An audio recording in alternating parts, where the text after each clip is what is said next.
알찬 경제 정보가 함께하는 시간 훈훈한 경제입니다. 오늘도 쿠키뉴스 송금종 기자와 함께합니다. 안녕하세요. 네, 안녕하세요. 훈훈한 경제 송금종 기자입니다. 네, 오늘은 어떤 내용 준비되어 있나요? 네, 직장인들이 한 달 중 가장 손꼽아 기다리는 날, 바로 월급날이죠. 저도 마찬가지인데요. 하지만 사회초년생들에게 월급과 함께 나오는 급여 명세서는 어쩌면 좀 낯설게 느껴질 수 있습니다. 각 항목이 의미하는 바가 뭔지 모르고 또 생각한 금액보다 훨씬 적게 금액이 나와 당황하기도 하지요. 그래서 오늘은 급여 내역을 확인할 수 있도록 작성된 급여 명세서에 대해서 알아보도록 하겠습니다. 네, 급여 명세서 안에는 어떤 내용들이 적혀 있고 그리고 공제 내역도 어떻게 되는 건지 오늘 자세히 살펴보도록 하겠습니다. 먼저 이게 받기로 한 월급과 실수령액이 다른 경우가 너무나 많잖아요. 왜 그런 건지부터 좀 알아볼까요? 네, 세금과 4대 보험에 대한 공제액이 서로 빠지기 때문입니다. 제가 한번 예를 들어볼게요. 기타 수당 없이 계약된 연봉만 월급으로 이렇게 받는다고 가정을 했을 때 월 급여액을 200만 원을 받기로 했다면 연봉은 2,400만 원이 되겠죠. 네. 그럼 당연히 월급이 200만 원으로 들어올 거라고 생각을 하겠지만 정작 월급 급여 명세서에는 찍힌 금액은 사실 얼마일까요? 구체적인 금액은 잘 모르겠지만 제 경험상으로는 한 20만 원 이상은 좀 빠져 있지 않을까 싶은데요. 네, 월급을 200만 원 받기로 한 사람의 월 실수령액은 181만 330원으로 월 급여액의 90.59% 수준입니다. 소득세와 사대보험을 포함한 공제액은 118만 9,670원이거든요. 결국 연봉 2,400만 원이라는 계약서에 동의를 했다면 연실 수령액은 2,172만 3,960원이 되는 겁니다. 그러니까 자기가 생각한 대로 실수령액을 매달 200만 원씩을 받고 싶으면 연봉이 2,400은 그러면 돼야 되는 거네요? 네, 맞습니다. 월 실수령액 200만 원을 받으려면 연 2,700만 원은 벌어야 한다는 계산이 나오는데요. 연봉 2,700만 원의 직장인은 월 225만 원을 벌지만 실제 수령액은 203만 470원이 됩니다. 네. 자, 이렇게 본인의 연봉과 매달 받게 되는 실수령액이 왜 차이가 나는 건지 그렇다면 자세히 알아볼 텐데요. 먼저 급여 명세서에 어떤 내용들이 들어가 있는지부터 알고 가도록 하겠습니다. 어떤 내용들이 들어가 있어야 하는 거죠? 네, 일단 급여 명세서는 월별로 작성을 해야 하고요. 공제된 금액을 뺀 근로자가 실수령하는 금액과 근로소득세를 빠짐없이 기입을 해야 합니다. 그러니까 지급받는 기본급여와 상여금, 퇴직금, 수당 및 소득세, 그리고 주민세, 4대 보험 등 공제 금액을 모두 기재해야 제대로 된 급여 명세서라고 볼 수 있습니다. 네. 궁금하신 분들은 지금 자신의 급여 명세서와 이 항목들을 좀 비교를 해보시는 것도 좋을 것 같은데 다만 임금에 대한 세부 내역은 이게 사업장마다 다른 거죠? 네, 맞습니다. 각 사업장마다 그 이름과 체계가 다를 수 있는데요. 그래도 임금이라는 개념은 같습니다. 기본급 근로계약에 따라 근로자 법정 근로시간에 대해 지급하기로 정해진 임금을 말하는 것인데요. 수당을 제외한 순수 월급이죠. 네. 거기에 회사별로 다르지만 직책 수당, 위험 수당 등 사업주가 지급하는 고정 수당이 포함이 되어 있습니다. 그러니까 일단은 정해진 기본급이 있고 거기에 각종 수당들이 더해져서 최종적으로 지급이 되는 거네요. 네, 기본급과 통상임금이 비슷하게 여겨질 수도 있지만 통상임금은 사용자가 근로자에게 정기적, 일률적으로 지급하기로 한 시간급 금액 또는 일급 금액, 주급, 월급 등을 뜻합니다. 그러나 통상임금에는 기본급 외에 직책수당, 위험수당, 물가수당 등 사업주가 일률적으로 지급하는 임금이 모두 포함이 됩니다. 네, 그러니까 기본급의 각종 수당들이 더해지면 이게 그냥 통상 임금인 거군요.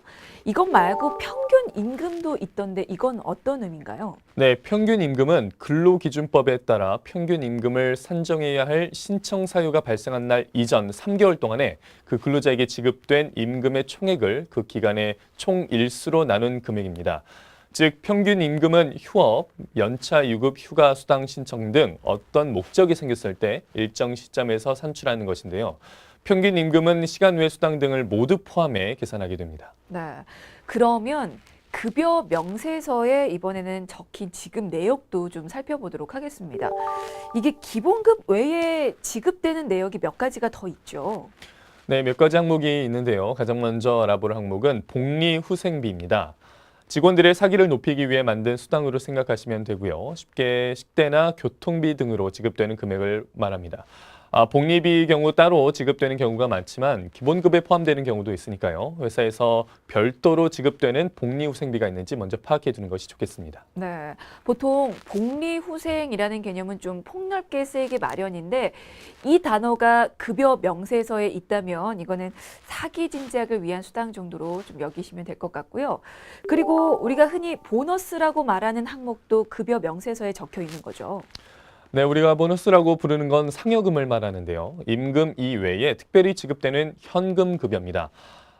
유럽이나 미국에서는 표준 작업량 이상 성과를 보인 경우에 지급되는 할증 임금이었지만 우리나라에서는 학위 휴가, 연말 등에 정기적으로 지급되는 일시금을 뜻합니다. 근데 이 상여금은 그 사업장마다 좀 차이가 크지 않나요? 그 근로기준법상 정해진 기본급처럼 강제적인 임금은 아닌 거죠? 네, 맞습니다. 강제성을 가지고 있지는 않고요. 지급되는 경우에는 근로기준법상 임금으로 취급됩니다. 또 회사별로 차이는 있지만 특별 상여금이 나오는 경우도 있는데요. 임직원의 사기 진작, 생산성 향상 등 그 목적으로 지급되는 급여로 흔히 인센티브라고 불립니다. 하나의 특별 보너스로 생각하시면 되겠고요. 주로 분기별 또는 연말을 기준으로 나오게 됩니다. 네, 알겠습니다. 자, 이렇게 급여 명세서에 적혀 있는 급여 항목들 살펴봤는데요. 흔히들 소득이 있는 곳에 세금이 있다고 하죠. 이 세금은 당연한 의무인 만큼 반드시 이제 공제하는 게 맞는데 그 내역도 좀 꼼꼼히 알아두시면 좋을 것 같아서 이번에는 공제 내역 역시 살펴보도록 하겠습니다. 기본적으로 공제되는 세금은 어떤 게 있습니까? 네, 소득세와 주민세가 기본인데요. 소득세는 소득에 따른 세금으로 급여소득, 상여금, 부양가족세에 따라 등급이 달라지기 때문에 혼자 계산이 어렵지만 국세청 홈페이지에 방문해 조회 서비스에서 간이세액표를 이용하면 자동으로 계산을 해줍니다. 네, 소득세와 함께 또 공제가 되는 게 주민세인데요. 소득세와 주민세는 이게 어떻게 다른 건가요? 네, 소득세가 국가에 납부하는 세금이라면 주민세는 각 지방에 납부하는 세금입니다. 주민세는 소득세의 10%에 해당하는 금액으로 예를 들어 소득세가 24,660원이면 지방세는 소득세의 10%인 2,460원이 됩니다. 하지만 이 두 가지 항목은 연말 정산 시 일부 환급이 되는 경우가 있고요. 참고로 연봉 1,100만 원까지는 소득세와 지방세가 0원입니다. 근데 이 소득세는 사실 누진세잖아요. 그만큼 이제 월급이 늘어날수록 부담이 점점 커지는 거죠. 네, 연봉이 4,300만 원인 경우 소득세와 지방세 납부액은 16만 7,200원이 되고요. 연봉이 5,700만 원이면 소득세, 지방세 납부액은 34만 9,180원이 됩니다. 네. 우리나라 직장인들의 평균 임금 3,387만 원이라고 분석이 나왔는데 여기서 분명한 건 이제 많이 벌면 벌수록 세금이 더 많이 나가는 거고 적게 벌면 또 그만큼 적게 나가는 거죠. 네, 맞습니다. 우리가 흔히들 억대 연봉이라고 부르지만요. 실제로 연봉이 1억 원인 경우에는 월 급여액은 833만 3,333원입니다. 실수령액은 661만 4,593원인데요. 연봉은 1억 원이지만 실수령액은 7,937만 5,120원이 됩니다. 월 공제액만 해도 월 171만 8,740원이 되는 거고요. 세금이 생각보다 어마어마하네요. 네, 맞습니다. 나가는 세금은 많지만 그래도 비과세도 있다는 사실을 알려드리고 싶은데요. 말 그대로 급여에 포함은 되어 있지만 과세가 되지 않는 금액을 말합니다. 급여 비과세 항목으로는 보육수당, 식대, 자가운전 보조금, 연구원 개발비 등이 있고요. 몇 가지만 충족하면 비과세 대상이 됩니다. 급여에도 비과세 항목이 있군요. 그러면 대표적으로 많이 사용하는 비과세 내역은 어떤 게 있습니까? 네, 식대 비과세는요, 매월 10만 원씩 적용이 됩니다. 근로자가 본인 돈으로 식사를 했을 때 적용할 수 있고요. 무료로 구내식당을 이용하거나 식사나 음식을 무상 제공하는 경우는 적용되지 않습니다. 또 보육수당 비과세 경우도 매월 10만 원씩 적용될 수 있는데 근로자에게 6세 이하 자녀가 있을 때 가능합니다. 다음으로 차량 유지비라고 하는 자가운전 보조금이 있습니다. 비과세는 매월 20만 원씩 적용될 수 있는데 근로자가 본인 소유의 차량을 업무용으로 사용했을 때 적용될 수 있고요. 기업 부설 연구소에서 연구 활동을 하고 있거나 유아교육법, 초중등교육법, 고등교육법 등에 따른 학교 및 이에 준하는 학교의 교원 등도 매월 20만 원씩 적용할 수 있습니다. 네, 알겠습니다. 자, 대표적으로 많이 적용하고 있는 급여 비과세 항목까지 살펴봤고요. 자, 다시 공제 내역 살펴보도록 하겠습니다. 기본적으로 공제되는 항목인 소득세와 지방세 살펴봤는데요. 또 어떤 항목이 공제가 또 되나요? 네, 우리가 4대 보험이라고 부르는 국민연금, 건강보험, 고용보험, 산재보험도 월급에서 공제가 됩니다. 4대 보험은 국가가 보험제도를 활용해 법에 의해서 강제성을 띠고 시행하는데요. 월 60시간 이상 근무하면 4대 보험의 의무 가입 대상이 됩니다. 알겠습니다. 뭐 월급에서 미리 떼어가니까 이것도 세금이다라고 생각하시는 분들이 계실 테지만 이제 사실 국민연금 같은 4대 보험은 세금이 아닌 보험료라는 거 말씀을 드리고 싶고요. 그러면 이 4대 보험 항목도 좀 보도록 하겠습니다. 아무래도 가장 기본은 바로 국민연금이겠죠. 네, 국민연금은 노년의 삶을 지켜주는 보험이죠. 소득이 있는 국민들을 대상으로 의무적으로 가입하도록 만든 보험입니다. 보험료율은 9%지만 근로자가 4.5%, 회사가 4.5%씩 해서 반반씩 부담을 하게 되는데요. 의무 가입 대상은 만 18세 이상부터 60세 미만까지입니다. 네, 알겠습니다. 아무래도 노년층의 빈곤을 막기 위해서 만들어졌는데 자신의 노후를 생각해서 국민연금 공제는 필수가 아닐까 생각을 해봅니다. 자, 4대 보험 중에 또 하나가 건강보험료도 있습니다. 이 건강보험료도 회사와 개인 반반씩 부담을 하는 거죠? 네, 건강보험은 질병이나 부상으로 인해 발생한 고액 진료비로 가계에 과도한 부담이 되는 것을 방지하기 위해 만든 사회보장보험입니다. 보험료율은 6.12%지만 그 역시 근로자와 회사가 각각 3.06%씩 부담하게 됩니다. 네. 그리고 장기 요양보험료도 있던데 이거는 건강보험과는 다른 목적으로 만들어진 거죠? 네, 장기 요양보험료는 건강보험료의 약 6.55%에 해당하는 항목으로 65세 노인이나 65세 미만 치매, 중풍 등 노인성 질환을 가진 분들을 지원하기 위한 목적으로 쓰이는 비용입니다. 이 역시 근로자와 회사가 반반씩 부담을 하고 있습니다. 네. 그 외에도 산재보험이나 고용보험도 있습니다. 이것들은 소득에서 이게 어떻게, 얼마나 공제가 되는지, 어떤 비용으로 나가는지도 좀 알아보죠. 네, 고용보험은 실직이나 휴직 등으로 소득이 끊겼을 때 생활을 유지할 수 있도록 도와주는 사회보장보험인데요.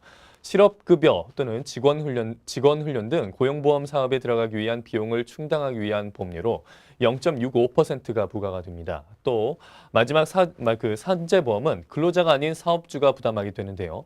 산재보험은 사업주, 그러니까 장사를 하는 사장님이 가입하는 것으로 단 한 명이라도 직원을 고용했다면 모든 직원이 가입 대상입니다. 네, 알겠습니다.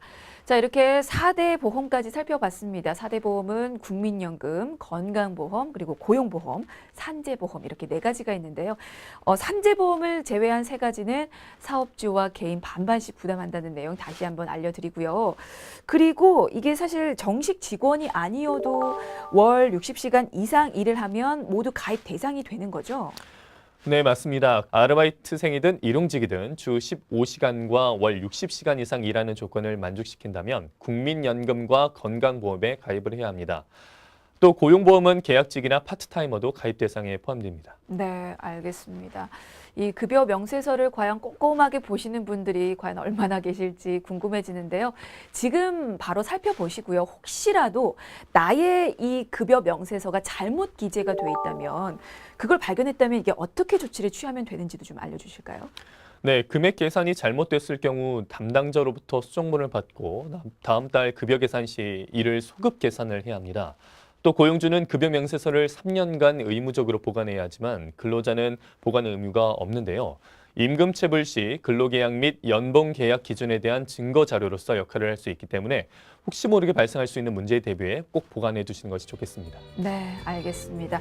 자, 오늘은 급여 명세서에 대해서 살펴봤는데요. 이제 모든 사업장의 급여 명세서가 다른 형태로 되어 있기 때문에 오늘은 공통되는 항목을 중심으로 살펴봤다는 점 다시 한번 말씀을 드리도록 하겠습니다. 오늘 훈훈한 경제는 여기까지고요. 지금까지 쿠키뉴스 송금종 기자였습니다. 고맙습니다.